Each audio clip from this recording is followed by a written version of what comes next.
cuando lo tengan a bien. Listo. Yo me voy a silenciar, pero aquí estoy.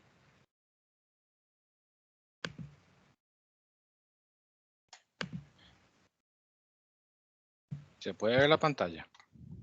Sí, ya está compartiendo. Ah, listo. Buenas tardes, primero que todo. A nosotros, compañero Luis y a mí, nos tocó hablar sobre la historiografía del arte. Primero que todo, pensábamos cómo hacerlo paso a paso y explicar el término, pues varios términos, pero primero que todo, ¿a qué se refiere con historiografía positivista?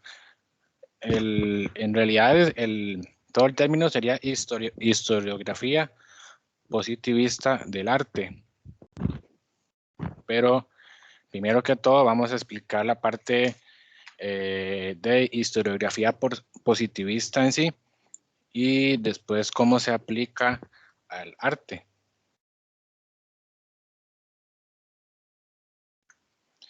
Definición: historiografía positivista.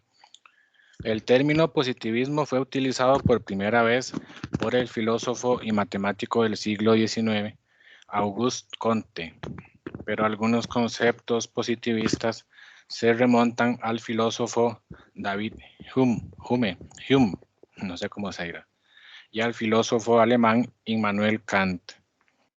El positivismo se integra a varias tradiciones culturales, abarca como varios campos, por así decirlo, y como dice este primer texto, se produce o sale en diferentes países. A diferencia del idealismo, el positivismo se basa y respalda en los estudios científicos, o sea, solo podemos sacar a luz pública y comprobar todo aquello basado en las ciencias naturales. Las ciencias naturales no solo se aplican al estudio de la naturaleza, sino también al estudio de la sociedad, o sea, al entorno en el que vivimos, cómo nos comportamos o cómo se comportaron también en esa época. A lo que se refiere la historiografía positivista es que o en lo que se basan ellos más que todo es que se cree o se respalda solamente con lo que se prueba a través de la ciencia, o sea, todo lo natural o todo lo que está respaldado en documentos, digamos.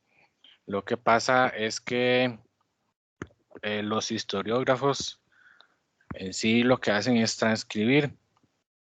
En el último texto dice: un historiador positivista transcribe los documentos tal y como los lee, no los interpreta ni los cuestiona, solo cree en hechos comprobados científicamente. Entonces lo que tratan ellos de resaltar es solo lo positivo, solo como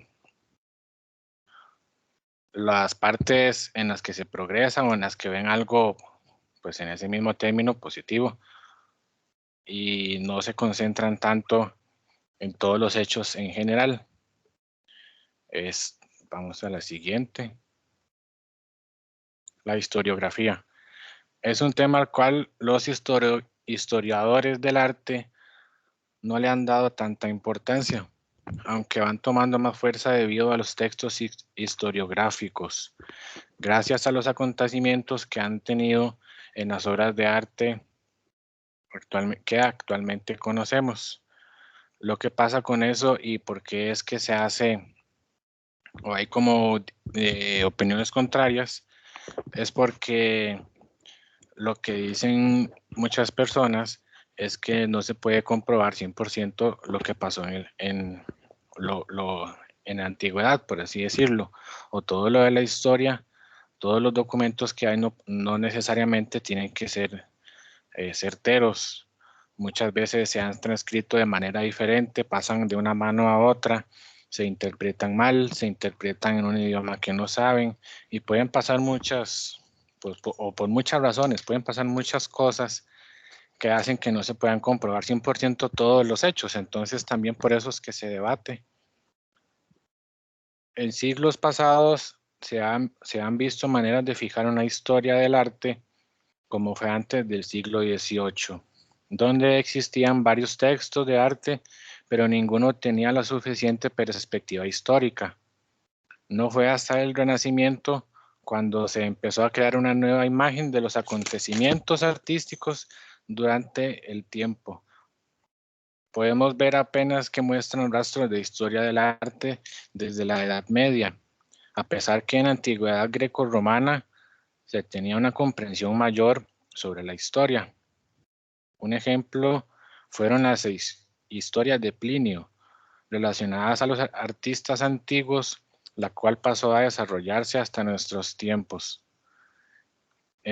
Más o menos lo que pasa es que hasta después del Renacimiento, el Renacimiento igual se relaciona con el arte, pues que hay ciertas personas, por así decirlo, que del Renacimiento y la Revolución Francesa que participan en las dos cosas, digamos, también participan en la parte artística o en esos movimientos, que eso es lo que pasa, que hasta cierto tiempo pues empezaron como a tratar de comprobar las cosas con lo que ya estaba escrito, con lo literal, con lo que ellos podían ver.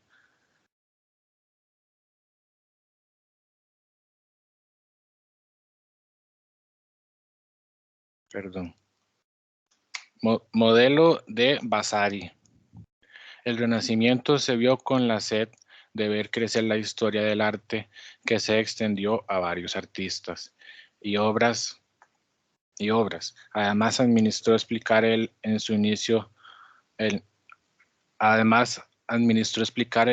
su inicio de su trayectoria. Se buscó con exactitud información de textos griegos y romanos hasta que se dio con Vasari. Se experimentó una era artística. Dante empezó con la recopilación de biografías sobre distintos artistas, en el cual Vasari sirvió como ejemplo historiográfico, el cual se encargó de almacenar varias experiencias y obras de diferentes artistas de la época. El libro llamado Vidas relata la historia del arte y cómo ha sido desarrollada al pasar de los tiempos.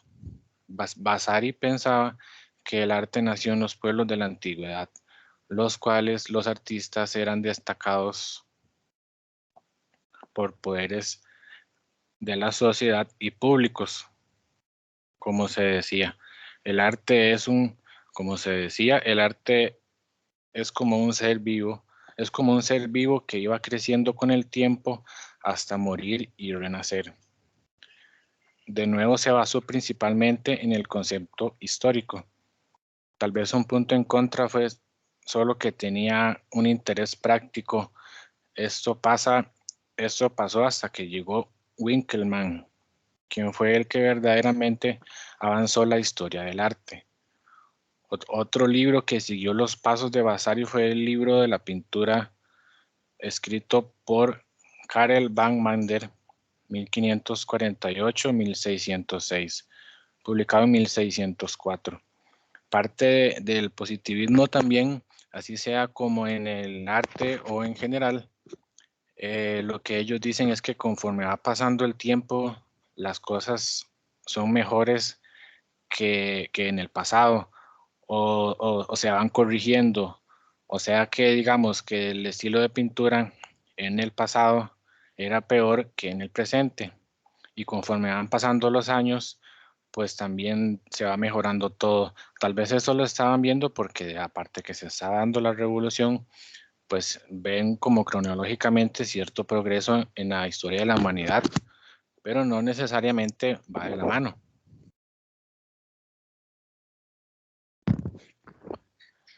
Existieron otros libros como los de Baglione, 1642. Este hablaba sobre artistas romanos de la época. Fuera de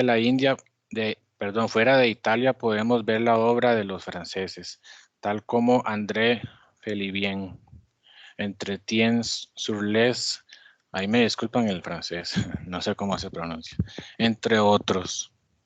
Plus Excellence Paint 3, 1666, 1688. Y Robert de Piles Abregué, de la Vie de Paint 3. También podemos destacar a Antonio A. Palomino.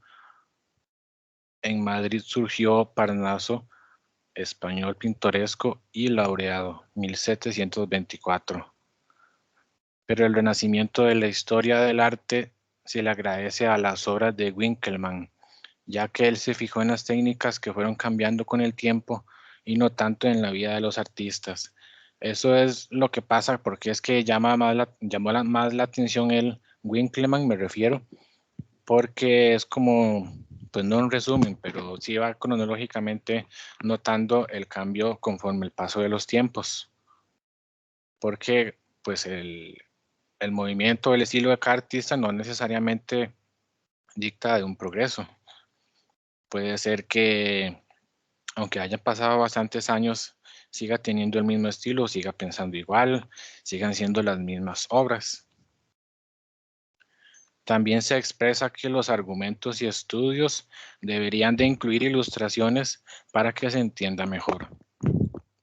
Pero después llegó Immanuel Kant a hacerle conflicto, ya que él decía que se tenía que ir más por el camino del gusto estético. Vemos que en la crítica del juicio se pueden apreciar dos movimientos, que son el racionalismo de Baumgarten y el empirismo inglés, dado por Addison, que expuso diferentes tipos de estética en su libro Los placeres de la imaginación. Bueno, primero me gustaría decir un par de términos para que se entienda el racionalismo y el empirismo. El racionalismo considera la razón como fuente principal y única base, y la única base de valor es el conocimiento humano. O sea, el hecho de razonar, de pensar, de usar la lógica. Y el empirismo afirma que cualquier tipo de conocimiento procede únicamente de la experiencia y observación de los hechos. O sea, los dos contrarían. De hecho, uno busca cada término y va a decir, al contrario del empirismo, el razonamiento es tal y tal, y viceversa. Porque el empirismo lo que se basa es en comprobar cosas literales, comprobar a base de estudios y lo que usted puede, o de lo que investigó y de lo que está leyendo, así lo entiende. No tanto el razonamiento humano, sino en entender literalmente o interpretarlo de una manera más directa, digamos.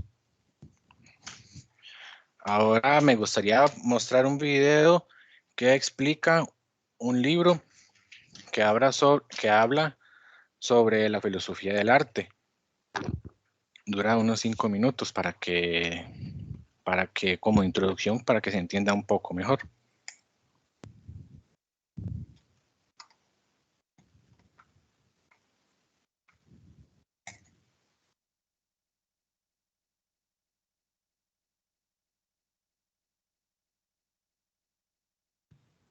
McLean, no suena.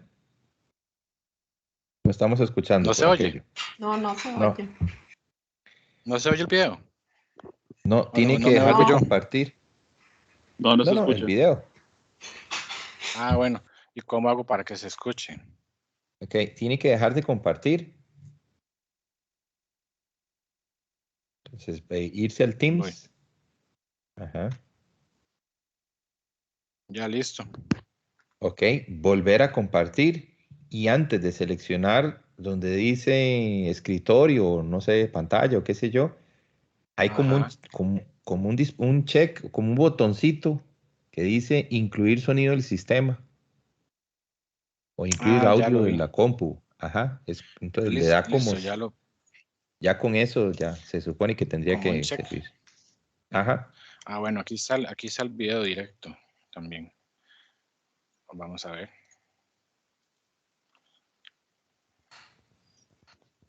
El presente objeto de aprendizaje Se Ahora lleva escucha. por sí. título obra de Ahora arte, el sí. método positivista de Bueno, voy a TEM. volverlo a poner. El presente objeto de aprendizaje lleva por título Análisis de la obra de arte, el método positivista de TEM. En él nuestro objetivo va a ser conocer una de las metodologías de estudio de las que vamos a poder servirnos para afrontar el análisis de las obras de arte.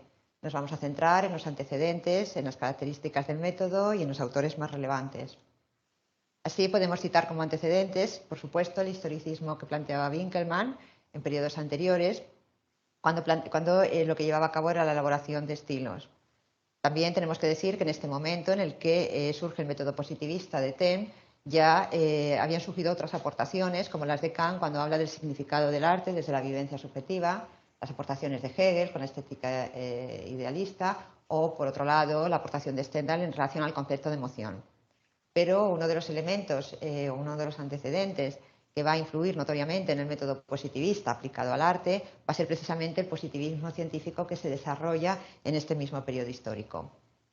En este sentido, finales del siglo XVIII y principios del siglo XIX, algunos pensadores proponen trasladar al campo de las ciencias del espíritu, es decir, de las humanidades, la utilización del método científico, que era el método que se venía utilizando en las ciencias naturales y que estaba dando muy buenos resultados.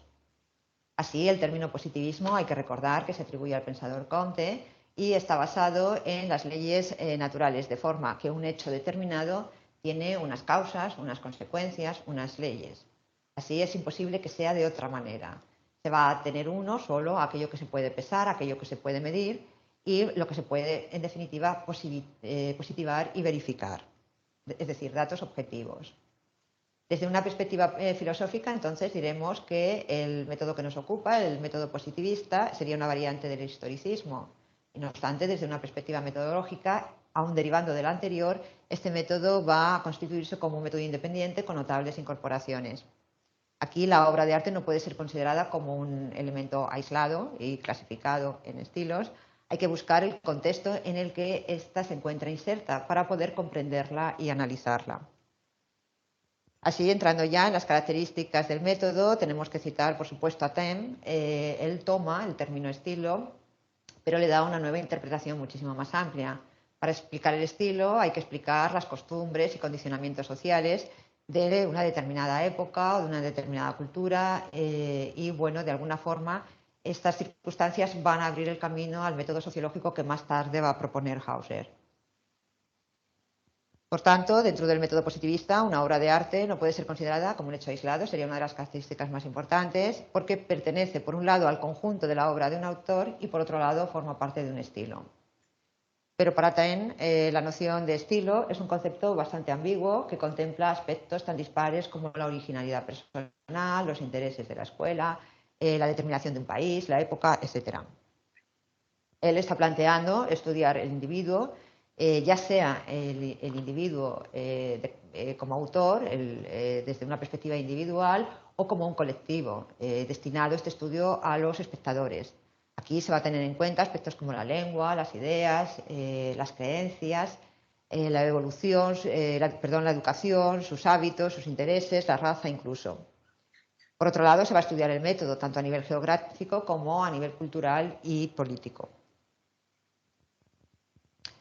Hay que decir también que, por otro lado, el planteamiento de TEM, perdón, me había confundido en las diapos, el planteamiento de TEM busca la elaboración de unas leyes con el objetivo de poder comprender el arte y prever el desarrollo de los hechos artísticos con la aplicación de leyes, es decir, aplicar el método científico del que veníamos hablando al arte.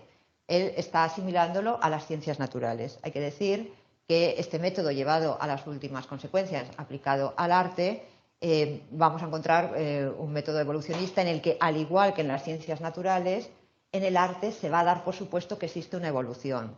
Así, con el correr del tiempo, se tiende a que cada vez se genere un arte más perfecto. El futuro va a ser siempre mejor que el pasado y se va a plantear un modelo de evolución lineal y progresiva.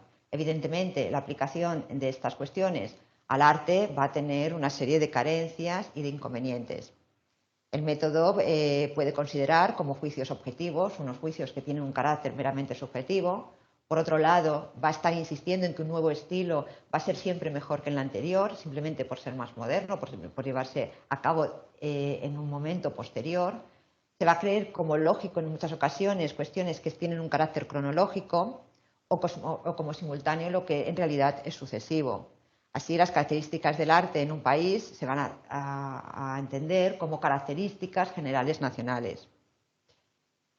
Por tanto, da lugar a pensar que bajo unas condiciones iguales se va a reaccionar de una misma forma y se puede llegar incluso a forzar la realidad para adaptarla a un marco ya preestablecido.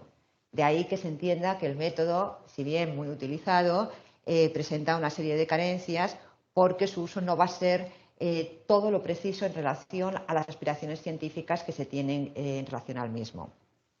Y con esto terminamos nuestro objeto de aprendizaje. Listo. Ya para terminar, solo como resumen tal vez o como opinión, pues eso también contraría de varias maneras y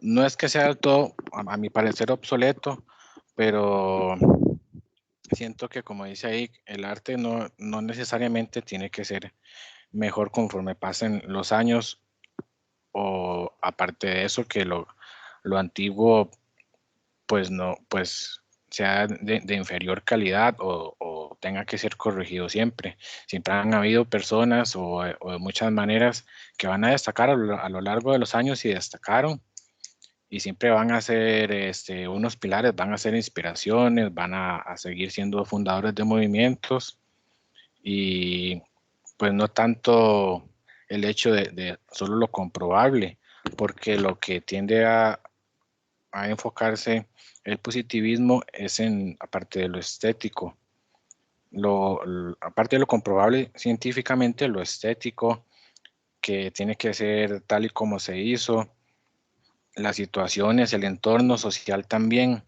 que no sería lógico que se mezclara, por ejemplo, la alta sociedad con los plebeyos, con los sirvientes, con muchas cosas que pasan que tal vez eran muy mal vistas, que tal vez las personas se ofendían mucho más, y eso es lo que genera también como una inquietud, digamos. Esa sería mi parte. Le voy a pasar la palabra al compañero. Bueno, muchas gracias. Cuando estuve haciendo esta investigación, la verdad, lo que más me llamó al principio, como estábamos viendo todos estos, se puede decir investigadores por el arte y por varios artistas, me dejó pensando qué hubiera pasado si hasta el día de hoy fuéramos a museos, fuéramos a exposiciones y la única información que tenemos sobre las pinturas es la vida del artista, que tal vez nació de una familia rica, nació de una familia pobre, tuvo tragedias, no tuvo, pero a la hora de saber de la pintura, de la técnica que hay detrás, qué pigmentos se usaban, cómo los creaban, qué técnica elaboró, qué había más allá de solo esa historia, me dejó pensando que realmente no sabríamos mucho en sí de la elaboración completa que tuvo todo ese trabajo de las pinturas que hoy podemos ir a ver. Entonces yo creo que es bastante importante que primero se haya dado como la investigación hacia a la vida personal de los artistas, pero yo siento con todo esto que investigué que de verdad Winkelmann, este alemán, dio un paso más adelante para tener toda esa esfera de conocimiento que es un complemento entre la vida personal del artista y la técnica en sí que ese artista está plasmando y usó para crearla. Entonces voy a compartirles, o no sé si el compañero quiere seguir compartiéndome la exposición para no Sí, y claro. solo pasar. Sí. Gracias. Que el positivismo en el arte realista, tenemos que los principales artistas que hicieron que cobrara importancia este movimiento fueron Honoré Daumier y Gustave Dore. También tenemos que Gustave Dore dijo: soy un pintor realista porque ser realista significa ser el amigo sincero de la verdad real. El realismo en sí encierra una variedad de formas y estilos, y el término sería naturalismo, que implica describir y plasmar las cosas con precisión y objetividad. Este movimiento presenta una rebelión contra los temas históricos, míticos y religiosos. A ver, en el principio, en la antigüedad, yo creo que hay bastantes pinturas que hoy podemos ver que tal vez uno piensa, tal vez no parece como muy realista, en el sentido de que tal vez va tirando más a surrealismo por tal vez que hayan plasmado un infierno y uno dice, hey, sí, dibujó el infierno no puede ser físico, pero yo creo que en una guerra una persona ya está viviendo, o en un conflicto serio en una ciudad o en pueblo. Si hay un conflicto, yo creo que esa persona no necesariamente tiene que hacer una pintura surrealista o pensar más allá de lo que está viendo. Entonces, creo que hay bastantes pinturas, diferentes pinturas en los que tal vez ponen un infierno o ponen un tema que uno dice, no, es que aquí hay un cuerpo mutilado y jamás, y yo creo que sí, definitivamente en ese tiempo, eh, nada raro de ver masacres y cuerpos por doquier o guerras, y un artista, si se basa en lo que es natural, en lo que es real, en lo que está viendo, y solo está viendo ese tipo de infierno, esas guerras, esas muertes, pues en la obra se va a ver. Y más si se basaban en lo natural al principio, que era todo lo que usted vea lo plasma. Entonces, creo que hay grandes pinturas en las que de verdad uno tal vez piensa, esto es surrealista porque se puede ver muy exagerado, pero creo que hay varias diferentes pinturas que sí, de verdad es lo que pasó, que pudieron plasmar en ese tiempo donde había de destrucción y guerras. Siguiente, por favor.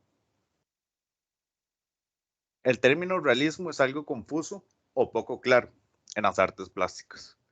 En general alude a una cierta actitud del artista frente a la realidad, aunque no necesariamente se tiene que copiar o imitarla, si tiene que ajustarse a cierta visión generalizada. Eso es lo que estaba explicando, que al rato, si veían cierta guerra, no exactamente lo iban a plasmar, iban a agarrar bastantes fuerzas porque lo está viendo, lo está viviendo, y obviamente en el cuadro, tarde o temprano se iba a ver plasmado. Hay un artista que me encanta, que murió desgraciadamente, que fue Banksy, Banksy, perdón, y era un artista que tuvo una vida muy trágica porque su esposa se murió, después su hijo se suicidó y a él lo terminaron matando, si no me equivoco, varias apuñaladas. La última fue, creo que en la cabeza, y si por el simple hecho de que no le había prestado, digamos, decir $100, 50,000 colones a un ayudante que era familiar de él. Y en las obras podemos, bueno, y no solo eso, él también vivió en tiempos de guerra, y uno ve los cuadros y se ve esos cuadros completamente con esa aura oscura de pesadez, de tristeza, no solo por los familiares que toda su vida fue, podemos decirlo, trágica y dura, sino también ese tiempo de guerra que vivió. Y no necesariamente uno va a imaginarse, bueno, si vive en guerra, pues en las pinturas vamos a ver tanques y soldados, sino es creo que es un mundo que agarró de lo que él vivió, pero lo combinó con su vida personal, más con las ideas que tenía. Pero al final siempre se ve ese tema de conflicto de guerras, que tiempos duros que vivió junto a los de la familia. Siguiente, por favor. Gustave Courbet. Las pinturas de Gustave suscitaron enormes polémicas por su selección de temas vulgares, como un entierro en Ornans y por sus ideas pragmáticas sobre el arte. Siguiente, por favor. Podemos ver esta. Podemos ver el aura que era bastante, no es uno que diga, bueno, se ve como un aura cálida. Yo creo al verla, la verdad siento como mucha pesadez en la pintura. No por los colores oscuros, sino por la cara de la gente. No siento que sea un aura así como de que pasaban algo feliz. Siguiente, por favor. Esta me encanta por la esencia del mismo título, El Desesperado. Podemos ver, lo que me encanta es principalmente la parte de los ojos, el impacto de cómo es el título, la desesperación que tiene en ese momento y cómo logró plasmarla en ese momento también hecho. Siguiente.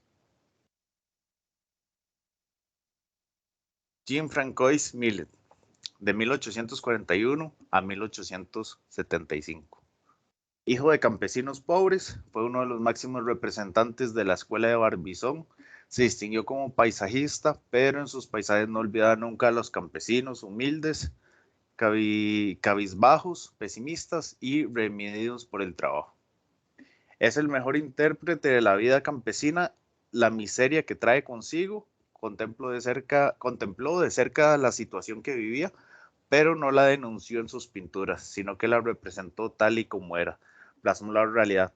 Hablando de eso, me acuerda a cuando Francisco de Goya, él no podía, por ejemplo, si le caía mal cierta persona de importante, alguien de gobierno o algo así, no podía dibujarlos como, voy a hacer que usted esté plasmado aquí, lo voy a hacer como un cerdo. No, él sí plasmaba a esa gente, pero ellos no se daban cuenta. Pero él sí, entonces literalmente se burlaba enfrente de ellos sin que ellos supieran, porque en el momento que se dieran cuenta, de ahí lo iban a matar. Y obviamente él sabía que tarde o temprano se iban a dar cuenta. Entonces siempre estaba como en esa lucha de hacer las pinturas, pero no se podía quedar como un solo lugar por ese problema tan grave de que se estaba burlando de ellos. Siguiente, por favor. Aquí tenemos otra que vemos perfectamente lo que pudo ser en ese tiempo, lo que el artista tal vez estuvo en su alrededor, y al final en la obra, como les estaba comentando, al rato hay artistas que lo plasman completamente como lo vieron, o también se puede hacer una mezcla de lo que vivió con otras ideas que el artista tenga. Siguiente, por favor. Aquí podemos ver otra. Igualmente con esa esencia que les estaba explicando del artista, que siempre mantuvo esa esencia de lo que es gente del campo, lo que era gente tal vez que no tenía, y no creo que fuera una vida fácil. Siento que tal vez en ese tiempo sí tuvo que ser difícil, y no solo en ese tiempo. Al día de hoy, ¿cuántas personas todos los días tienen que ir al campo a ganarse la vida, porque es eso o morirse de hambre? Siguiente. Godfrey Semper, arquitecto. El interés por el aspecto técnico fue una de las constantes en la reflexión sobre el arte desde mediados del siglo. Aquí tenemos, ¿cuál sería ese, perdón? El siglo 19. XIX, llegando incluso a sobreestimarse respecto a otros factores cuando se trataba de arquitectura. Semper fue precisamente quien mayor rigor dio entonces al movimiento técnico, hasta el punto de otorgarles unas tareas estéticas. Semper propone una concepción del arte y su evolución desde los principios objetivos. La naturaleza responde a principios formales, simetría, proporcionalidad, dirección, que a pesar son inevitablemente en la realización de los objetos y utensilios humanos, en los que técnica, material y finalidad determinan el resultado. Estaba viendo cuando estuve investigando también que decían en que el arte es como un ser vivo, se podría entender como un ser vivo en el sentido de que va a nacer, va a crecer, va a envejecer hasta que se muere y tiene que haber algo que haga que lo vuelva a hacer, a renacer. Entonces, siento que en las estructuras, si nos fijamos, podemos ver cómo las estructuras han ido cayéndose, cómo se han avanzado, cómo han cambiado, cómo se vuelven a agarrar tal vez de la antigüedad de algunas estructuras todavía hasta el día de hoy se mantienen. Cómo podemos ver cómo tal vez agarran la tecnología de antes, pero le meten la tecnología de ahorita. Y creo que sí con el tiempo podemos ver todas esas diferencias y cómo es un ser vivo literalmente, cómo va cambiando con el tiempo y no se muere. Y si se muere, vuelve a aparecer de diferente forma, pero siempre está ahí. Siguiente. Aquí podemos ver otra pintura. Y eso sería nuestra exposición. Cualquier consulta o dudas que tengan, con muchísimo gusto. Y muchas gracias. Muchas gracias.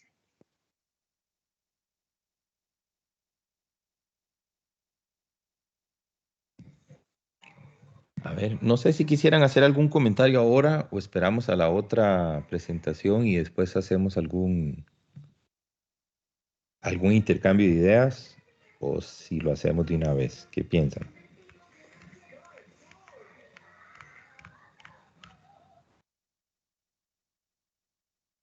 Está bien, profesor. ¿Sí? ¿Con cuál de las dos? ¿Ahora o después? No sé, por eso, son dos opciones. Ustedes deciden si quieren hacer, les damos el espacio de una vez o...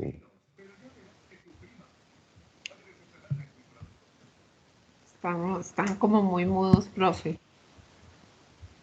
No sé, tal vez la opinión de alguien que piensan sobre la diferencia de solo conocer la vida del artista y no haber llegado a conocer nada sobre la técnica o viceversa. ¿Qué hubiera pasado si llegamos a saber solo técnica del artista y nada detrás de la vida de él? O sea, puede ser una también.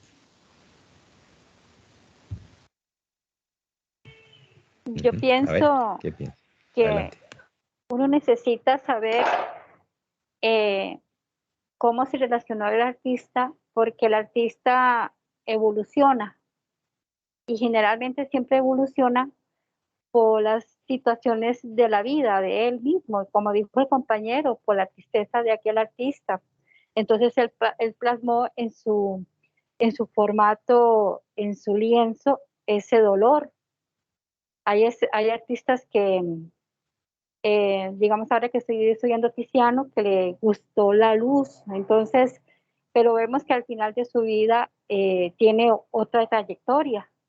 Entonces, conocer nada más lo que hizo un artista, generalmente se siente más sentido en la obra cuando uno conoce del artista más, por lo menos en mi opinión humilde, ¿verdad? Así es como me gusta pues conocer. A veces uno ve un cuadro, le llama la atención, pero cuando uno profundiza más la vida del artista, ya va conociendo de que por qué se quebró ese verde, por qué hay más amarillos, por qué hay más rojos. Entonces, le da un valor agregado a la pieza. Yo opino que más allá de lo visual, también saber del artista añade mucho valor a cualquier pieza, a lo que sea, porque uno se puede guiar por la vista y le puede no gustar algo, entonces usted puede escuchar la historia del artista y por qué se hizo esa cosa y cómo llegó hasta ese punto y le puede gustar. Entonces todo entra dentro del juego de si le gusta o no, si es apreciable o si tiene valor. Yo pienso que sí. Yo creo que es importante saber el contexto de un artista que uno está viendo, puesto que el arte es comunicación, cultura y aprendizaje. Y si estamos viendo a alguien que representa una cultura que no conocemos, entonces, si antes hemos averiguado un poco sobre el contexto cultural, geográfico, psicológico, etcétera, del artista, podemos comprender no solo mejor su obra, sino también aprender sobre esa cultura, aprender sobre esa corriente en la que él estaba envuelto y sobre la que fue influenciado. Entonces creo que en ese sentido pues gana valor mayúsculamente porque aprendemos no solo del artista, sino de otras culturas.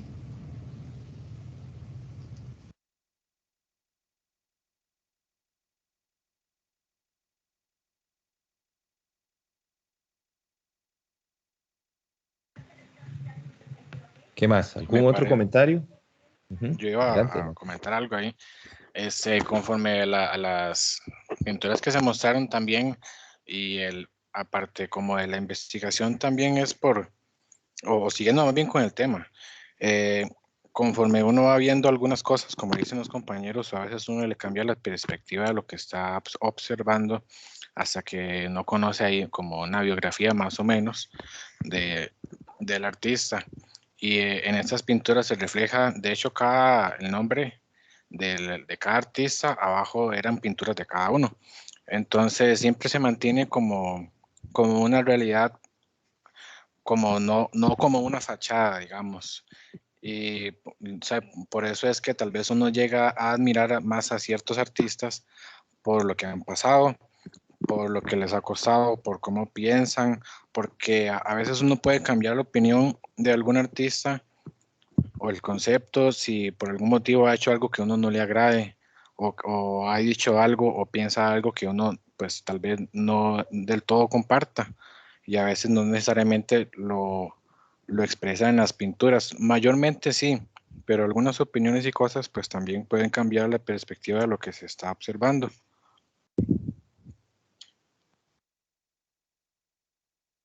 Sí, y además me gustaría agregar de que acordemos de que no solo es ver la parte técnica, sino también en lo científico.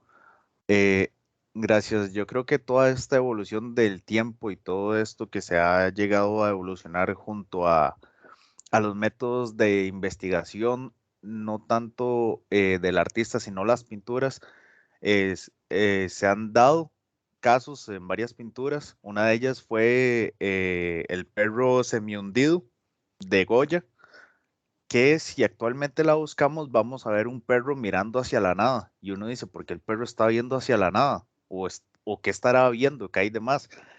Y le hicieron una investigación a esa pintura y se dieron cuenta que detrás de la pintura que tiene por encima había como una montaña y habían como pájaros volando. Y eso es lo que está viendo el perro.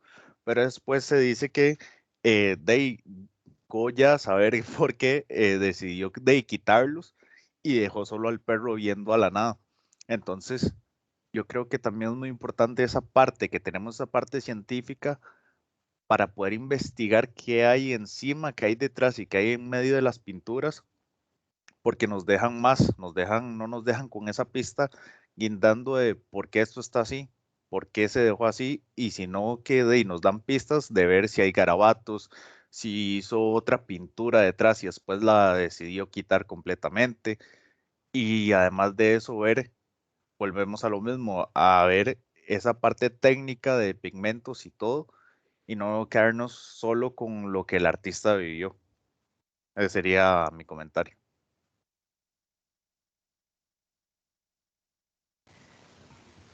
Macklin, y el nombre de las pinturas, una de ellas es Los Segadores, es que no me acuerdo bien y no veo el nombre abajo en la lámina.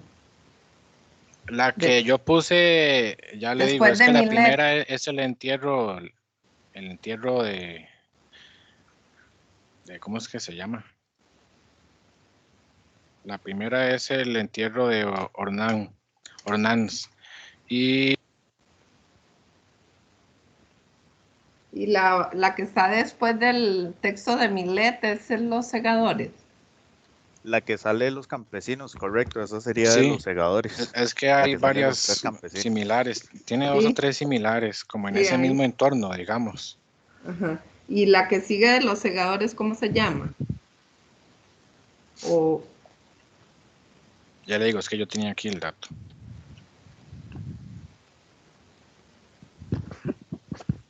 era como atardecer o algo así, o La que sigue, para ver.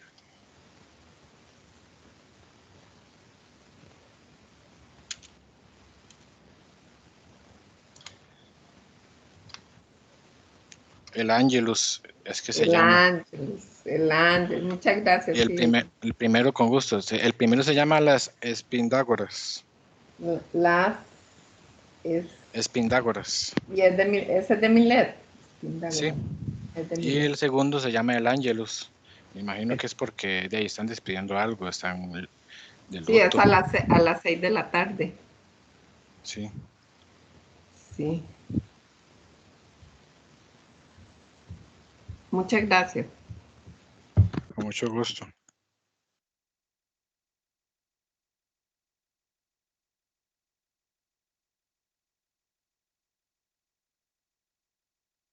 Compañeros, yo lo que no entendí es si es una tendencia ya o fue una época y en qué año fue lo que se comenzó esta tendencia de pinturas. Porque no sé Eso si es lo como una, dijeron al perdón, principio, pero pero eso es no, como no, una en eso sí filosofía, me enredé. digamos. Es como una Bueno. ideología, por así decirlo, pero es puesto como obsoleta, por así decirlo, porque no se puede uno basar 100% en lo que está transcrito o en lo que está comprobado científicamente, porque no se puede hacer exactamente, no se puede saber las fechas y los acontecimientos de lo que ha pasado al 100%. Entonces no es como tan certero, por así decirlo, y se debate mucho. De hecho, cada video o artículo que nosotros investigamos tiene como su criterio contrario o tiene como su opinión, que dan como a lo mismo, que no es que sea vacío, pero sí puede llegar a modificarse de cierta manera, porque no todo tiene que girar en torno de la pintura realista, y se ha ido modificando porque es como alrededor de 1800, digamos, que se empezó a generar esta ideología, digamos, y hay movimientos a favor y han habido movimientos en contra. Podemos decir como que en el Renacimiento, hasta en la fecha del Renacimiento, fue que se empezó a dar como la nueva imagen sobre todo esto que ya se tenía en la antigüedad, de que pasó de solo enfocarse en lo que vio los artistas, qué le había pasado al artista, qué vivía, y después ya como hasta el Renacimiento fue que se empezó a hacer una nueva imagen y ya se le agregó ese plus que era necesario sobre las técnicas y qué se usaban, qué métodos utilizaban para construirla y ya tener como esa lectura completa. Sí, Gracias. ahí Y tal me gustó vez. mucho la aclaración, la aclaración que hicieron sobre el realismo. Pero yo me imaginaba que el realismo era copiar una imagen, pero cuando ustedes dijeron de que el realismo es según lo que ellos también estaban sintiendo, y dan el ejemplo del infierno, nunca lo había pensado de esa forma. Muchas gracias. Con mucho gusto. Con mucho gusto. Sí, a mí lo que me gustaría es tal vez como meter agregar un criterio, digamos, ante la pregunta que hace Maribel. Recordemos que lo que estamos estudiando no es exactamente estilos de pintura, sino más bien lo que estamos estudiando es tratando de, no sé, desnudar, si me lo permiten, digamos, plantearlo de esa forma, la historia del arte. O sea, es tratar de entonces empezar a mapear cómo se ha estudiado el arte. Entonces, sí, MacLean plantea, digamos, de que es, ¿verdad? Más como una filosofía, o sea, una especie eh, de entender, ¿verdad? El arte. Entonces, claro, se van a ir dando cuenta de que para algunos lo más importante es el objeto, la obra de arte. Para otros lo más importante es el sujeto, que es el que está detrás de la obra de arte, que sería el artista. Para otros lo más importante va a ser sujeto también, pero no el que la crea, sino el que la observa, ¿verdad? Entonces es más desde un punto de vista de interpretación. Para otros va a ser lo que está dentro de la obra de arte, que sería el tema. Para otros va a ser, digamos, la forma con la que se trabaja, digamos, un tema, que sería la parte meramente como de color, de técnica, etcétera. Entonces, esta primera propuesta, sí, se empieza a articular de manera fuerte en siglo XIX, todavía impacta una buena parte del siglo XX y como bien comentan los compañeros, bueno, ya está un poco como fuera de sitio, aunque no está 100% tampoco,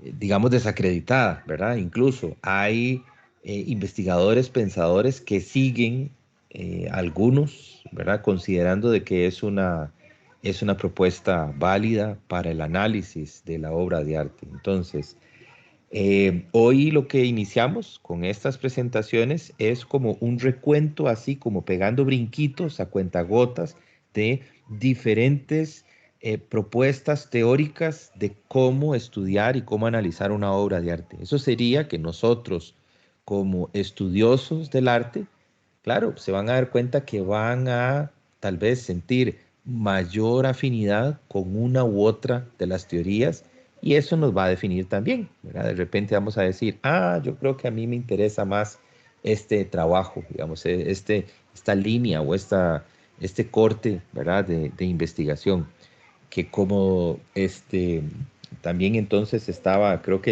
el que hizo referencia fue Luis, digamos, eh, con respecto, digamos, a esa diferenciación entre solo poner cuidado, digamos, en la persona, en el creador, que esa vocación sí es de más larga data, porque es como decir la primera forma en la que se empieza a hacer historia del arte, que es a través de biografías. Ahora, uno podrá decir, es tal vez lo más básico. Bueno, pero para poder investigar cualquier cosa, tenemos que conocer, ¿verdad?, quién está detrás. Entonces, claro, alguien tiene que investigar cuándo nace, cuándo muere, ¿verdad?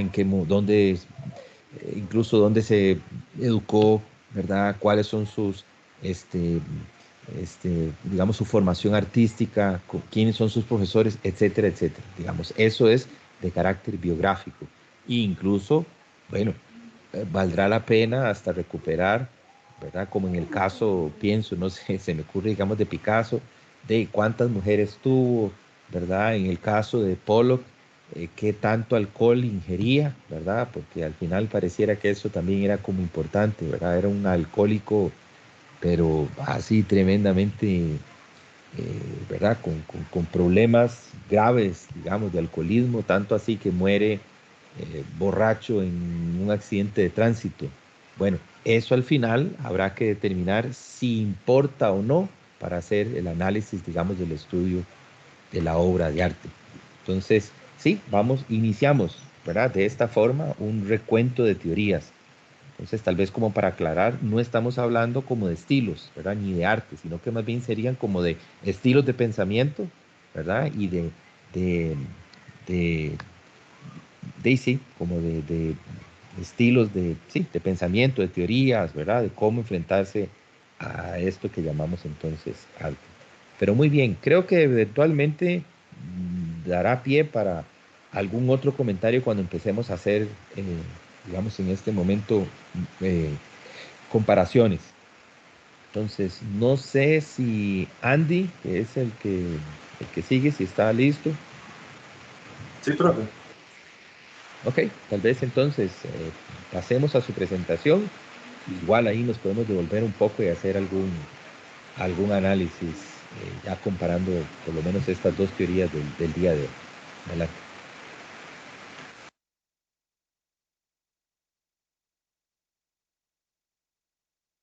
¿Se ve?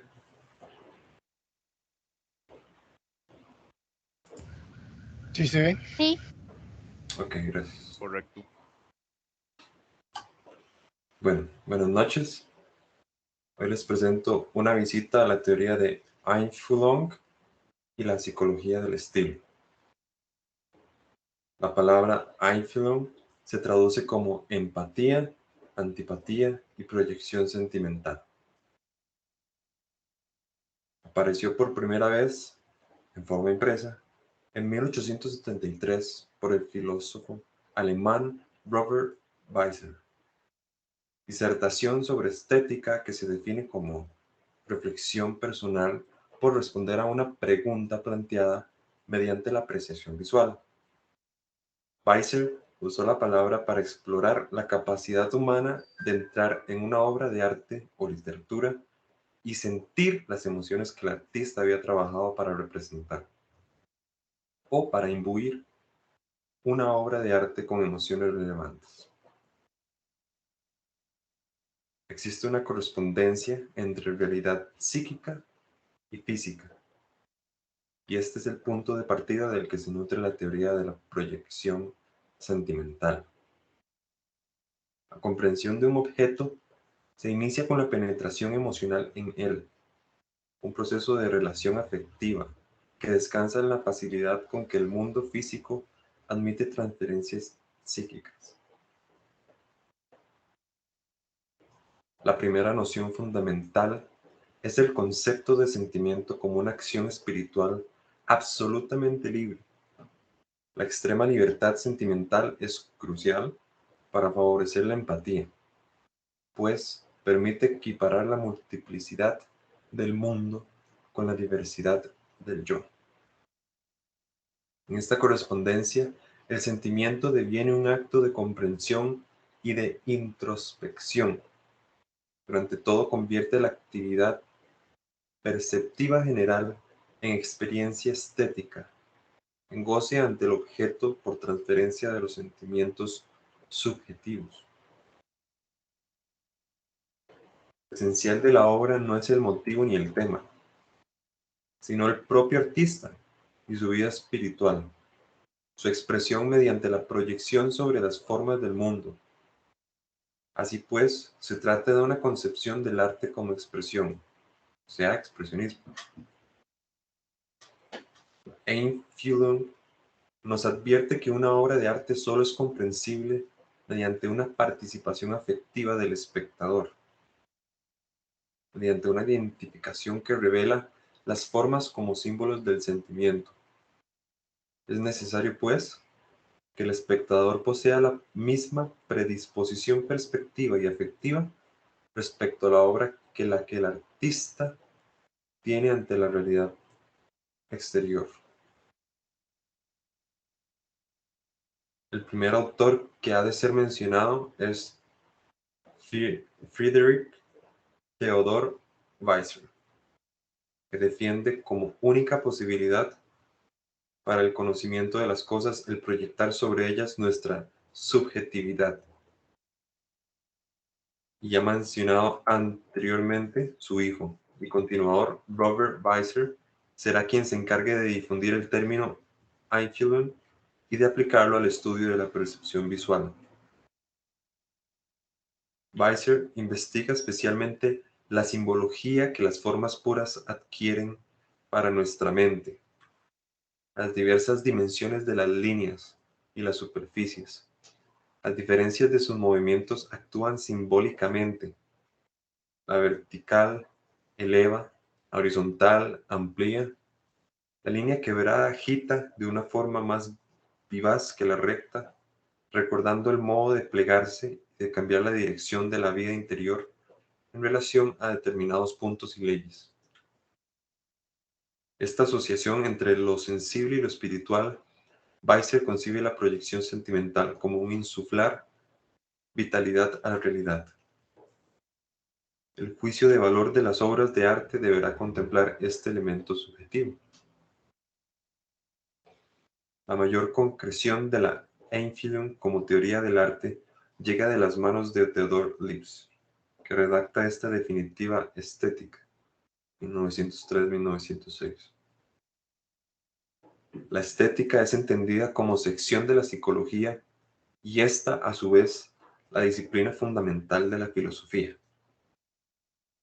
Para Lipps, es el psiquismo quien explica cada forma del mundo. La forma de un objeto es siempre el ser formado por mi actividad interior. Este protagonismo de la filosofía determina la estética hasta el punto de exigir el estudio de sus principios en el fundamento subjetivo psicológico. Así, por ejemplo, Lipps en sus estudios centrados en la luz distingue distintas reacciones de acuerdo a cómo lo utilice. Número 1. Una luz plana, uniforme y frontal mantiene en sosiego al espectador. Número 2. Una luz que se recrea en la ambigüedad provoca una inquietud y confusión que deviene sentimientos trágicos cuando actúa a la manera tenebrista. Como conclusión, entendemos que la teoría de Einfühlung sugiere una libertad sentimental para con las obras de arte como expresión del ser humano. Una expresión que se transmite a través de las intenciones emocionales del artista. Einfühlung agrega una dimensión maravillosa a la empatía porque nos ayuda a ver la empatía no solo como nuestra capacidad de interacción para compartir emociones con los demás, sino también como nuestra capacidad para relacionarnos emotivamente con el mundo que nos rodea y con los matices e intenciones subyacentes al arte, la música, literatura y simbolismo. Con el apoyo del concepto de Einfühlung, podemos ver fácilmente que los hombres, que a menudo son tildados de poco empáticos, grandes artistas, escritores, músicos, pensadores y amantes de la estética, son absolutamente iguales a las mujeres en su capacidad para involucrarse profundamente y empáticamente con el mundo. Eso sería todo y muchas gracias.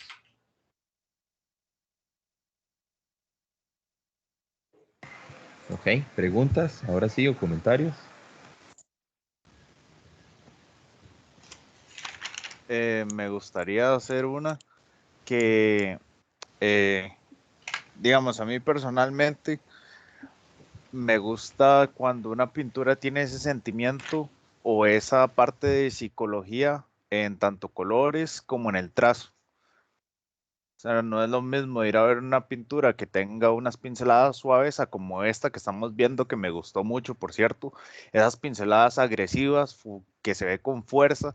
Todo el cuadro se ve con una, podemos decirlo, siento como esa penumbra de fuerza y eso le da un extra a la pintura. Entonces, me gustaría saber su opinión sobre esta parte de psicología que se ve ahí, no solo en lo que se está pintando, sino de la forma que se está pintando. Sí, esa creo que es la intención del expresionismo y esta pintura la escogí principalmente por eso, porque a mí en lo personal me expresó mucha personalidad del artista. No lo conozco, pero entiendo que esta obra la creó no sé, con intención de, de dejar sus sentimientos ahí. Siento que usó su fuerza, como usted dice, muy expresiva, las pinceladas, sin preocupación de ser totalmente correcto. Lo de la luz ambigua también, no sé de dónde surge la luz, si el saco de él es fosforescente, la elección de colores, si realmente funcionan. Entonces, eh, también me sorprendió mucho esta obra.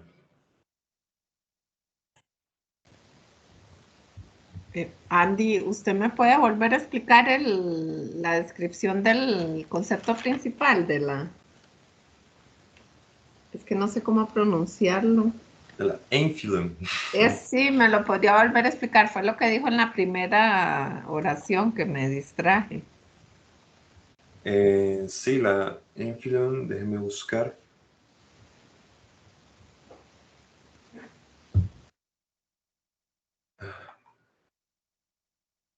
Ok, es simple y sencillamente se traduce como empatía antipatía y proyección sentimental.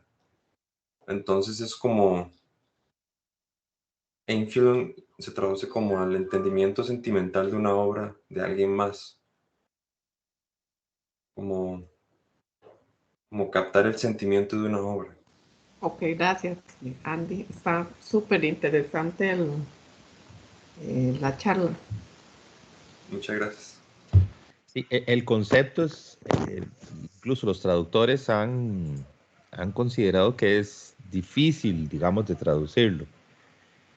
Es un concepto en alemán y que, bueno, implica un montón de conceptos en sí mismo, digamos. Entonces, la forma en la que tal vez volcarlo al castellano más cercana es empatía. Es como se le ha, digamos, se le ha reconocido. Empatía, que es justo lo que uno siente, ¿verdad? Por otra persona, pero así como desde la convicción, ¿verdad? Así como interna, de realmente vincularse con algo o con alguien. Eso es ser empático, ¿verdad? Cuando usted hace como un clic, así como esa idea de decir, ese no sé qué, ¿verdad? Que usted genera, por eso uno hace amigos, por eso uno hace, ¿verdad? Por eso uno genera cariños, afectos, precisamente por todo lo que acaba de explicarnos Andy. En este caso, bueno, con una obra de arte, ¿verdad?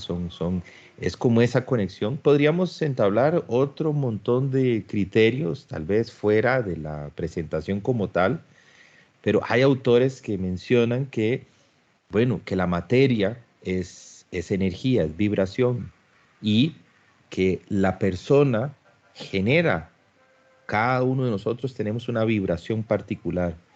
Y cuando tenemos una vibración que está en una misma frecuencia con una obra de arte, por eso es que algo nos gusta, ¿verdad? Por eso es que hacemos esa conexión y decimos, ay, esa pintura me fascina, y uno ni siquiera sabe muy bien por qué.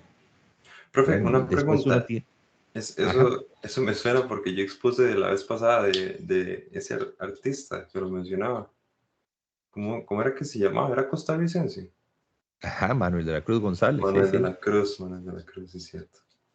Sí. Sí, sí, y eso es, o sea, eso de una u otra forma es empatía. Primero, digamos, es como anteponer la emocionalidad, digamos, ante cualquier ejercicio, digamos, de intelecto. Era lo que yo les planteaba en algún momento, creo que al puro inicio de esta clase, ¿verdad? A inicio de año, yo les decía, vean, un éxito para mí, ¿verdad? Que podría yo decir que hay aprovechamiento en el curso, es tener la capacidad, digamos, de lenguaje técnico con cierta especialidad, ¿verdad? Y por lo menos poder argumentar de una manera sólida por qué algo me gusta o por qué no, ¿verdad? Porque recuerden que yo les decía, en primera instancia uno sabe algo que no le gusta, como cuando uno prueba la comida, ¿verdad? Hay cierto paladar, o sea, hay ciertos sabores que nuestro paladar responde de una manera como genuina, que eso es por educación, que eso es por, ¿verdad? Por costumbre, sí, evidentemente, ¿verdad? Si alguien no ha salido, no le interesa, digamos, probar otras cosas nuevas, y se va a quedar con lo que podríamos llamar, digamos, con el casado, ¿verdad? Arroz, frijoles, ¿qué sería? No sé, chuleta, por decir algo. Ya más de uno de tener hambre hasta ahora. Arroz, frijoles, chuleta, Picadillo, chuleta y picadillo, ensalada ¿verdad? mixta. Y una ensaladita, ¿verdad? Entonces, eso es, y lo que eventualmente uno le podría cambiar es la chuleta, ¿verdad? Pero lo otro se queda intacto. Bueno, eso es tener una, digamos, como un menú así, eh, no quisiera juzgarlo ni siquiera, pero digamos que básico, ¿verdad? Un menú básico. Bueno, en arte, pensemos, ¿verdad? Que en algún momento lo había hecho esa metáfora, digamos, de comparación, sí, puede hacer que tengamos también una línea muy precisa de las cosas que nos gustan, ¿verdad? Y uno entonces de repente decir, sí, a mí lo que me gusta es esto, esto, esto y esto, ¿verdad? Y pareciera que no estoy dispuesto como a probar nada nuevo, a probar algo más allá. Entonces yo les decía, al menos si tuviéramos la capacidad de argumentar de una manera sólida decir, esto me gusta por esto, ¿verdad? Esto no me gusta por esto otro. Yo creo que el curso ya, ¿verdad? Tiene un aprovechamiento fuerte. Bueno, esta empatía, ¿verdad? Lo que hace es que trata entonces de intelectualizar esta primera conexión a nivel emocional. Y justo lo que plantea es, para hacer un análisis de una obra, primero hay que tener una conexión emocional, si no, no se puede, digamos. Bueno, eso vean que da para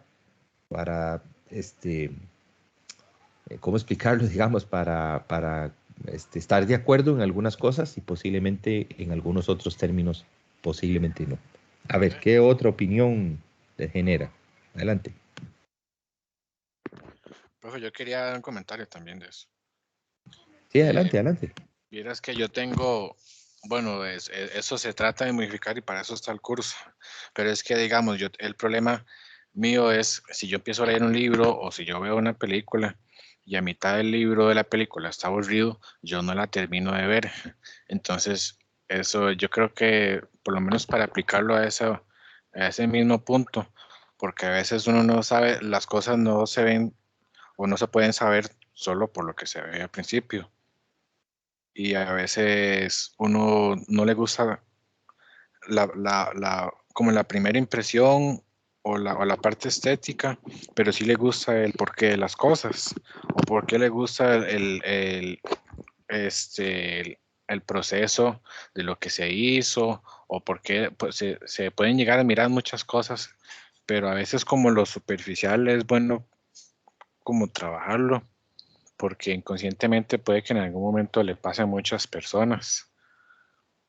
A mí me pasó con una pintura que hice, que yo estuve a punto de tacharla y de pasarle blanco y hacer otra, porque yo veía que a nadie le importaba, que no me encantaba, no sé. Y llegó alguien y después de 2 o 3 años y me ofreció comprarla. Y fue súper emotivo, se puso a llorar y todo. Y ni siquiera era directamente hecha para él. No tenía, sí logró como entender por dicha lo que yo expresé, pero ni siquiera lo conocía a él y pasaron muchos años y fue bastante peculiar porque a veces a mí me ha pasado que uno entra a una galería y tal vez a algunas personas les llama la atención y se deslumbran y se van para un lado y otras se van para otro. No siguen tal vez un orden, que sí hay un orden, pero cada uno tiene como inconscientemente que le llama más la atención. Y eso sería.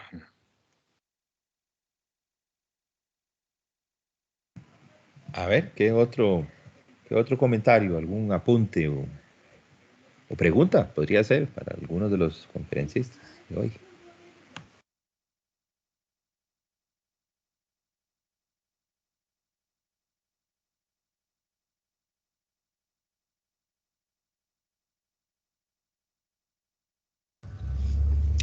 Me pregunto yo si ese tema de la empatía tendrá que se podrá ampliar al tema de maestro-estudiante, ¿verdad? En el caso de los pintores o artistas, en algún momento están instruyendo y estudiantes tal vez logran empatía con su maestro y más bien empiezan a intuir cosas que el artista maestro tal vez sentía, no solo instruía, sino sentía, y entonces empiezan a copiarlo, tal vez incluso sin un sentido, digamos, de decisión, sino porque ya lo interiorizaron. Entonces me pregunto si eso se puede aplicar también a maestro estudiante en alguna corriente artística de ahora o del pasado. Para Andy o los muchachos que expusieron.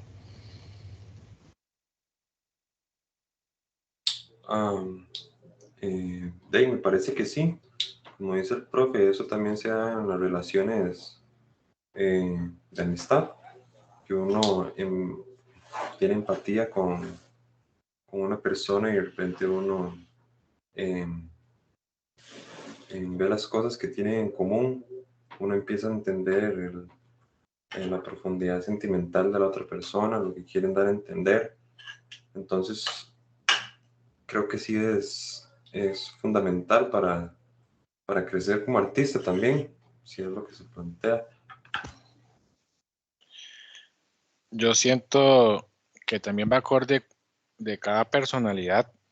A veces pasa, a mí me ha pasado, que tal vez ciertos compañeros se llevan más con unos profesores en general, en la vida me ha pasado. Y tal vez uno conoce a ese profesor y se lleva muy bien con él, sin ir a la expectativa de nada y sin juzgar. A veces yo siento que hay maneras de ser que hay personas que sí puede trabajar, pero eso también, no sé qué tan personal sea, pero sí hay que ir como, o por lo menos para que eso suceda, es nada más de conocer a la persona, conocer el porqué de las cosas, pero también aparte de tener su propio criterio, eso yo creo que es natural porque hay personalidades que calzan con unas y con otras no. Por más que a veces puede que hayan personas que tengan mucho movimiento, muchas influencias o seguidores, siempre van a haber un pro y siempre va a haber un contra y siempre va a haber personas a favor, siempre van a haber personas en contra.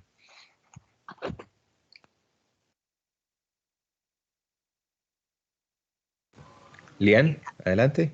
Andy, a mí me llamó muchísimo la atención donde usted comentaba que generalmente los hombres son tildados de poco empáticos y que las mujeres son mucho más empáticas a la hora de analizar una obra. Eso le entendí, ¿verdad? Sí, Lian, eso era. Ah, ok. Sí. Por lo general, siempre a los hombres se les tilda de poco empáticos, o sea, bueno, al menos yo me considero así. Soy poco empático, me cuesta mostrar los sentimientos, pero tal vez eso se deba a que lo estoy considerando por un solo medio.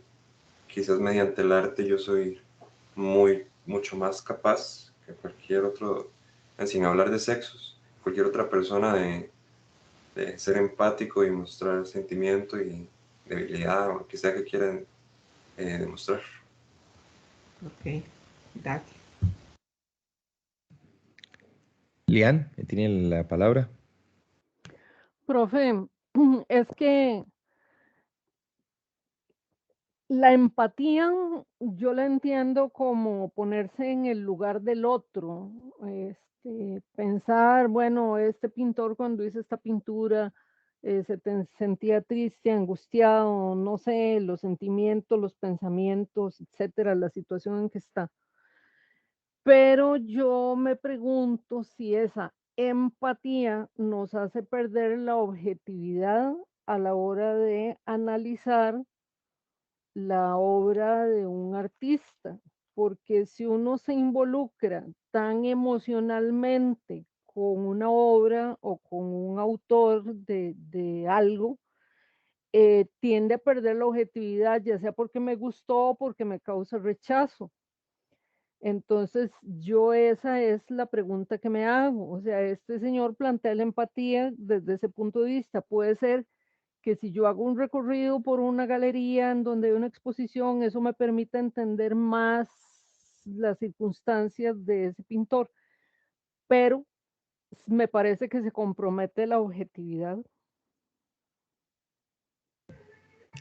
Sí, hay un factor interesantísimo que me parece que también deberíamos de ir considerando, porque les decía que conforme se van a ir generando las presentaciones, vamos a ir acumulando, digamos, información y lo prudente, creo que lo más interesante no es vincularlas, ¿verdad? Porque lo que de repente vamos a decir, ya pasaron estas dos, ¿verdad? O ya pasó la de hace un rato, ahora estamos en otra, ¿verdad? Y una vez que esto termine, ¿verdad? Como que lo echamos al cajón, de hoy en 8 vienen otras presentaciones y ahí vamos, ¿no? Más bien es ir haciendo, ¿verdad? Entonces, como lazos o conexiones de sentido, porque sí, claramente incluso, recordemos que la mayoría de las generaciones, eso lo planteaba Freud, digamos, en algún momento, esto me gusta mencionarlo cuando estemos en Historia 2, digamos, en el último semestre, que es cuando vemos siglo XX, y justamente cuando analizamos todo el tema de las vanguardias.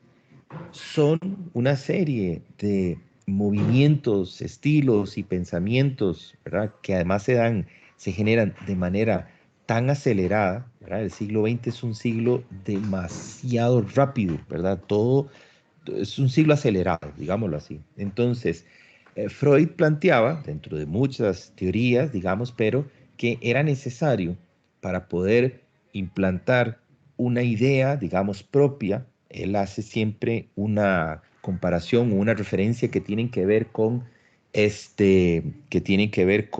el sujeto, ¿verdad? Él hace un análisis de la cultura, hace un análisis de lo social desde lo individual, y en algunos casos creo que, bueno, ustedes tal vez habrán tenido oportunidad de leer algo, incluso poniendo especial cuidado, digámoslo así, en temas, digamos, de sexualidad, que además uno diría que es tremendamente personal, es muy privado.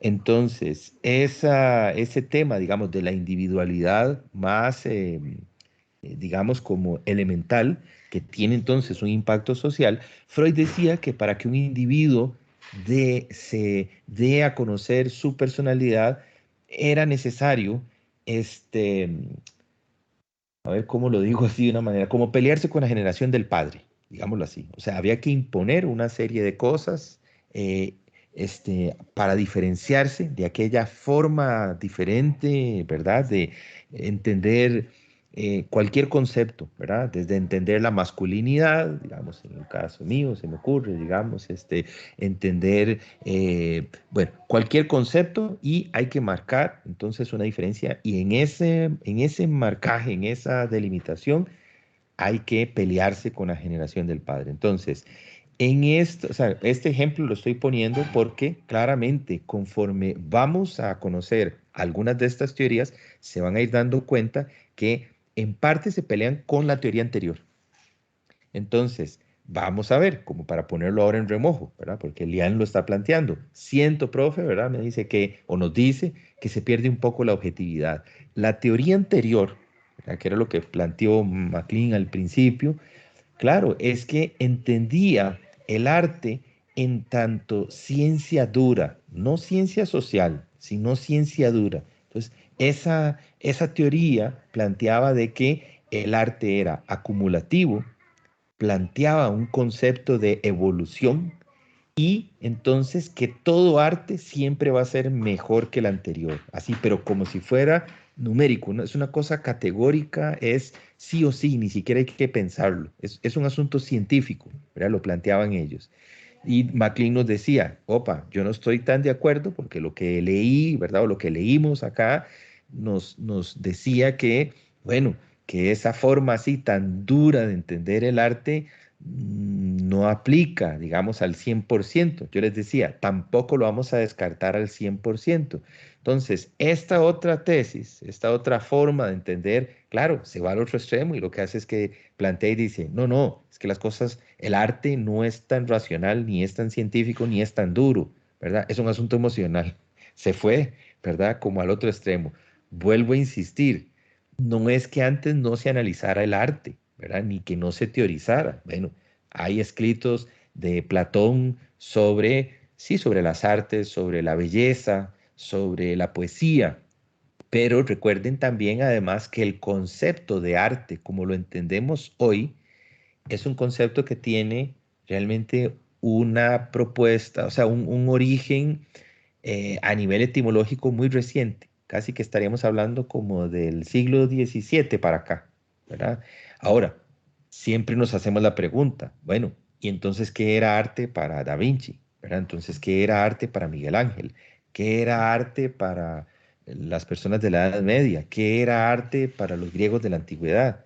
Sí, era otra cosa. Digamos, ellos entendían por arte otra cosa. Recuerden que incluso la palabra no existe en la antigüedad, ¿verdad? En griego antiguo, arte no existe. La palabra arte no existe. Se entendía otra cosa. Digamos, lo más cercano que podríamos asociar era tecné, ¿verdad? Recuerden que era técnica. Entonces, sí, todas estas teorías son bastante nuevas si lo pensamos en tiempo histórico, ¿verdad? La mayoría de estas se están configurando entre la segunda mitad del siglo XIX a la fecha. O sea, algunas de estas teorías tendrán 170 años, la más antigua, las otras tendrán 150, y conforme vamos avanzando en las presentaciones se van a dar cuenta que hay algunas que son, digamos, de los años 70 tardíos, digamos, o sea, tienen, ¿qué? 50 años de haberse creado, apenas ahí se está todavía como tratando de entender, ¿verdad? Y tratando de ver cómo se formula, ¿verdad? Todavía estamos realizando lectura de algunas de esas teorías, no voy a exagerar tanto, pero digamos, algunas de esas teorías, como esta que acabamos de mencionar en alemán, algunas se articularon por primera vez en italiano, entonces incluso, ¿verdad? Los que leemos y hablamos español, algunas de esas teorías tenemos 30 años de tenerlas traducidas, por ejemplo, ¿verdad? Algunas de las mejores traducciones, por ejemplo, de estos textos son de los años 60, 70, por ejemplo, de estos textos de los 1880, de los 1905, por decir algo, ¿verdad? Entonces, nada está escrito en piedra, realmente, pero evidentemente sí tenemos que tratar, digamos, de entender. ¿Qué estoy diciendo? Digamos, para lo que plantea Leanne. Vean que no estoy diciendo si sí o si no, ¿verdad? Sino realmente es como hay que entender que sí, marca una diferencia radical, eh, y cada una trata como de negar algo del anterior, digamos, para proponer algo diferente, para proponer algo nuevo. Entonces, más bien, les devuelvo, ¿verdad? La pregunta con todo el comentario que acaba de hacer, ¿verdad? ¿Qué opinan de lo que acaba de plantear Leanne? Sí, se pierde objetividad. ¿Será que si se pierde objetividad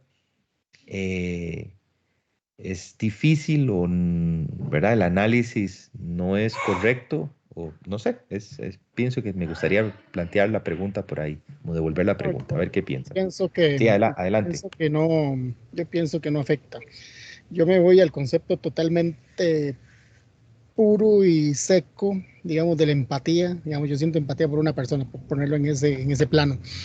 Entonces, más bien, en ese sentido, uno, al ser honesto con la persona, le dice las cosas que realmente piensa. Se lo dice, porque siente empatía con él y quiere que se supere y se mejore y todo. Si no, no me dejo más bien guardado las cosas, sino que las digo. Entonces, traduzcámoslo al tema del arte. Y si yo sigo un autor y me gusta, pero de pronto otro hace una cosa horrorosa y yo digo, este tema de qué le pasó, hizo esto horrible, ¿verdad? O sea, también en ese sentido soy honesto con el criterio y con la técnica y con todo lo del autor. Entonces yo creo que no tiene por qué afectar.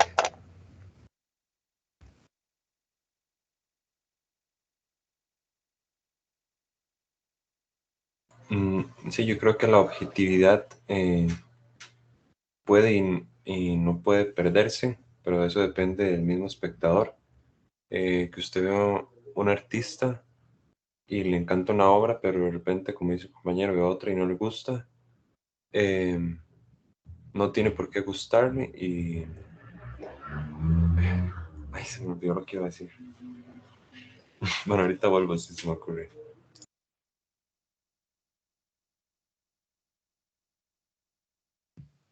A ver, ¿quién más? ¿Algún otro comentario, por favor?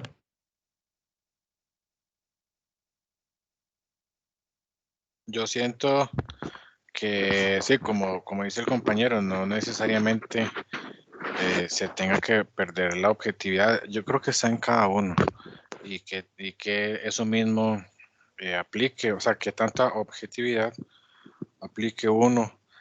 Hay personalidades que se pueden llegar a dispersar si uno empieza a investigar sobre biografía o cosas que ya no tienen que ver con lo que uno está sintiendo de la obra, pero a través de la investigación se pueden hacer vínculos también, que pues no todos los artistas, a veces hay artistas que dicen, como vimos la semana pasada, yo hice esa bolita de papel ahí solo porque me gustó y me dio la gana, pero tal vez entendiendo la personalidad del artista, se puede llegar a ver algún porqué de las cosas, aunque no sea tan sólido, pero yo creo que depende más o menos de qué tanto se llegue a distraer uno o llegue como a desviarse de lo que se investiga, si fuera el caso que tenga que ser pues investigable, digamos, para llegar a entender cierta obra. A veces también es conexiones directas de lo que se hace, entonces no es como tan necesario tratar como de investigar muchas cosas o tanto, porque entre más investigue ya se va perdiendo el objetivo, digamos. También hay como un equilibrio, me parece.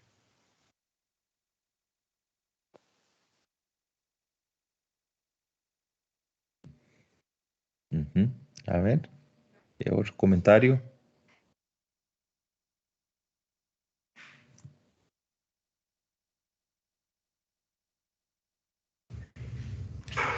Lo que no me quedó a mí como muy concreto fue que tenemos la corriente esta, digamos, de la empatía, luego teníamos el realismo y luego la historiografía. Entonces, ¿en qué juega la historiografía ahí? Que dijo que era que tenía que ser totalmente objetiva.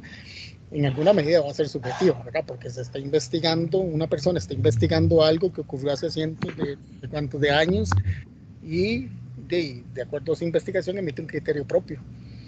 Entonces, pero ¿cómo acomodo esa historiografía en estas corrientes de análisis de las obras como la empatía? Sí, de hecho también me gustaría ahora que lo menciona Alberto, hacer esa, digamos, pequeñita aclaración, digámoslo así. Historiografía es la, es una ciencia auxiliar de la historia que lo que busca analizar es justo cómo se ha escrito la historia. A ver si me copian o me siguen. Hablamos de historia y creo que de una u otra manera todos, me parece, ¿verdad? Que podríamos tener como claro o entender de qué se trata. Pero cuando hacemos un análisis absolutamente consciente, reflexivo de que la historia no se escribe sola, sino que la historia la escribe gente. Entonces, precisamente en ese afán de objetividad absoluta, que sería así como tratar de tener un cerebro clínico y de hacer un análisis entonces del fenómeno histórico y contar las cosas, pensemos lo que implica, ¿verdad? Lo que estoy diciendo, contar las cosas exactamente como pasaron, creo que conlleva una ingenuidad, ¿verdad? Porque, bueno, en el momento en el que yo como ser humano cuento, narro, ¿verdad? O trato de argumentar entonces una historia, un evento, pues lo voy a contar desde mi perspectiva. Obviamente que un historiador, tal vez uno serio, cuando hace investigación, lo que va a procurar es utilizar muchas fuentes de investigación para tratar de tener, digamos, el panorama lo más claro posible y poder argumentar o narrar un evento, entonces lo más, bueno, vuelvo a insistir, ¿verdad? Objetivo posible. Pero la historiografía lo que hace entonces es no mirar al evento histórico, sino estudiar el fenómeno de la escritura y la investigación en arte como su objeto de estudio. Entonces, tal vez para ponerlo de una forma más sencilla, ¿qué hace la historiografía? Estudiar los historiadores, estudiar las escuelas de pensamiento y tratar de descifrar por qué la historia, la que sea, se ha contado de la manera que se narra. O sea, por qué, quién escribe, cómo se escribe, desde dónde escribe, ¿verdad? Y sobre qué temas son los que, por ejemplo, pensémoslo, digamos, analicémoslo de esta forma. En la historia del arte costarricense, ¿quién ha escrito? ¿En dónde escribe? ¿Verdad? ¿De dónde se han formado esos investigadores y cuáles son los temas, digamos, más recurrentes? Eso es una historiografía, tratar de poner cuidado, digamos, en esos detalles. Entonces, bueno, cuando Luis o Maclean hablan de historiografía, estamos hablando de todas las teorías de ahora de aquí en adelante. Digamos, es como un, una herramienta de análisis transversal por la cual podemos analizar todas las teorías de ahora en adelante. Digamos, lo que ellos presentaron no es historiografía per se, digamos. Lo que califica ese estudio es el positivismo. O sea, es un planteamiento positivista.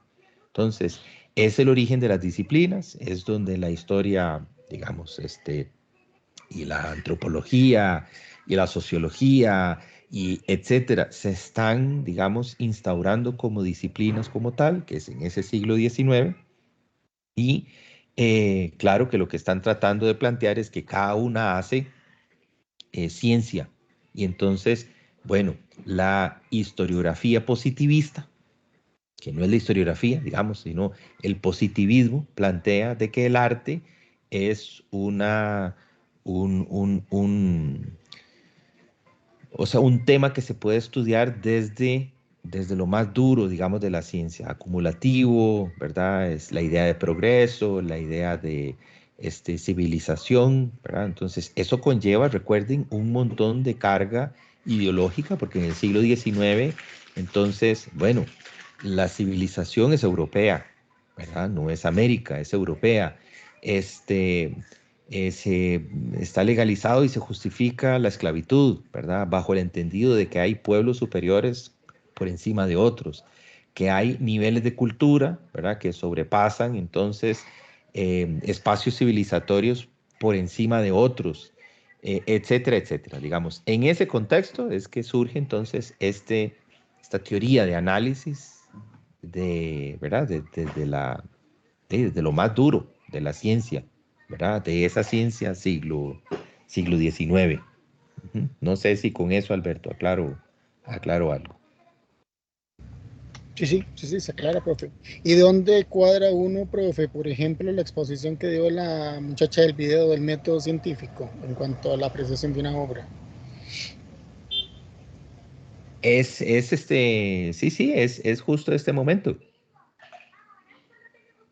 Sí, es aplicar ese método científico, digamos, al análisis de una obra. Entonces, por eso yo les planteo, no está 100% descartado porque no podemos descartarlo, ¿verdad? O sea, podemos hacer estudio científico, ¿verdad?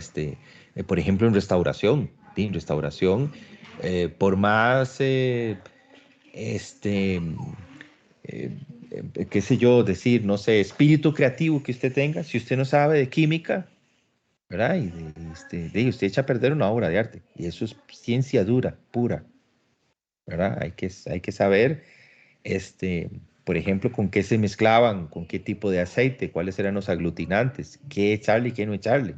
Para mí hay una cosa como de magia, ¿verdad? Creo que siempre se los he contado, pero antes, bueno, mi trabajo en el museo era así muy cercano a trabajar con la colección. Tengo muchos años ya de estar fuera del ámbito, digamos, de museos, pero cada vez que yo veía a los restauradores limpiando la acidez en un papel, para mí era como magia, digamos. Todavía yo no logro entender muy bien, sé que es un asunto químico, ¿verdad? Pero no sé si ustedes conocen, pero para quitarle la acidez a un papel, que es esas manchas amarillas, digamos, que normalmente se le hace un papel antiguo, uno, bueno, no sé, creo que es como la lógica, ¿verdad? Uno supone que el enemigo número uno del papel es el agua, ¿verdad? O la tinta, ¿verdad?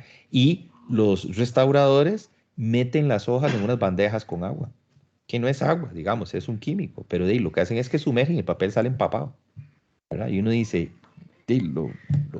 se echó a perder, lo rompió, ¿verdad? Ya no sirve para nada, porque no hay forma, digamos, y hay que tener la proporción adecuada porque evidentemente lo podría echar a perder, romperlo. O sea, el papel se podría deshacer o la tinta del dibujo, por ejemplo, que está, se podría borrar. Pero lo sumergen en agua. O sea, ese es el trabajo que hacen, digamos, de restauración. Eso es ciencia dura. Sí, no sé si están de acuerdo. ¿Qué piensan? Profe, ahora que mencionó Alejandro lo de la pintura esa de Goya que habían visto con rayos X y que se le vio unos cambios que se le hicieron en el perro, no sé qué, ¿cómo asegura el investigador de la historia que fue el mismo autor de la obra el que hizo eso y no en años posteriores otro artista, verdad?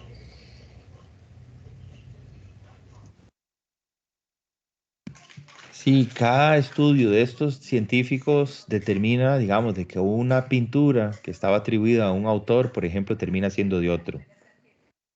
Y eso montones, digamos. Recientemente tenemos una pieza que estaba atribuida a Durero, que ahora se acaba de certificar que ya no es. Algunas atribuidas a Caravaggio, ¿verdad? Que no. Bueno, y así sucesivamente. Entonces es muy interesante, sí, la ciencia siempre va a aportar, digamos, información contundente que no podemos, digamos, como negar o voltear la vista así para otro lado y decir, no, no, si no lo veo no existe, ¿verdad? No, no, son datos duros que funcionan. Ahora, también comparto el criterio de MacLean. Digamos, MacLean dice, es que no podemos analizar una obra de arte 100%, ¿verdad? Bajo una tónica así completamente de ciencia dura, ¿verdad? Porque pareciera que no es suficiente. Bueno, sí, es una postura y yo creo que es respetable, ¿verdad? O sea, que creo que sí es para analizar. A ver, no sé si tienen algún otro comentario. Ya parece que nos estamos agotando aquí. A ver.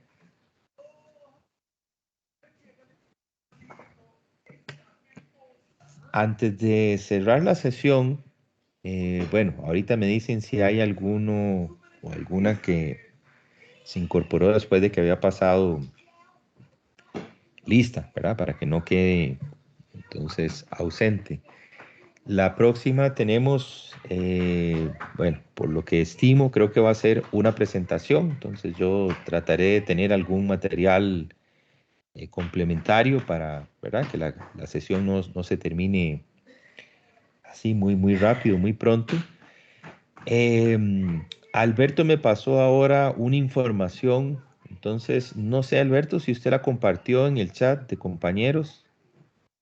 Hago la pregunta. Sí, señor, yo la pasé con todos los datos para que no se me fueran todos para que después de la clase la vieran. Algunos respondieron, entonces, otros no, pero sí, ahí quedó con todos los datos. Perfecto, sí, perfecto, porque entonces creo que justo estamos, ¿verdad? Como al filo de cerrar y poder participar, entonces, sí, lo tienen a bien, ¿verdad? Esto va a quedar como fuera digamos, de clase, pero me pareció interesante, sí, ¿verdad? Poder entonces utilizar de la herramienta, ¿verdad? De la tecnología, entonces, en cuestión de, ¿qué? 5, bueno, un poco, casi 10 minutos, ¿verdad? Podemos conectarnos a una conferencia, ¿verdad? Si lo tienen a bien sin tener que hacer mayor desplazamiento, ¿verdad? Aquí en la casa, entonces sería utilizar el enlace que Alberto nos compartió para poder aprovechar ahí el rato digamos, si lo tienen a bien.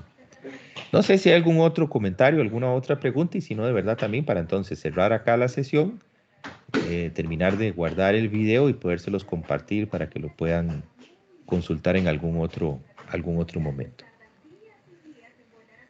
¿Estamos? Sí, señor. Sí, ¿verdad? Pareciera que sí. Señor. Voy a dejar de grabar.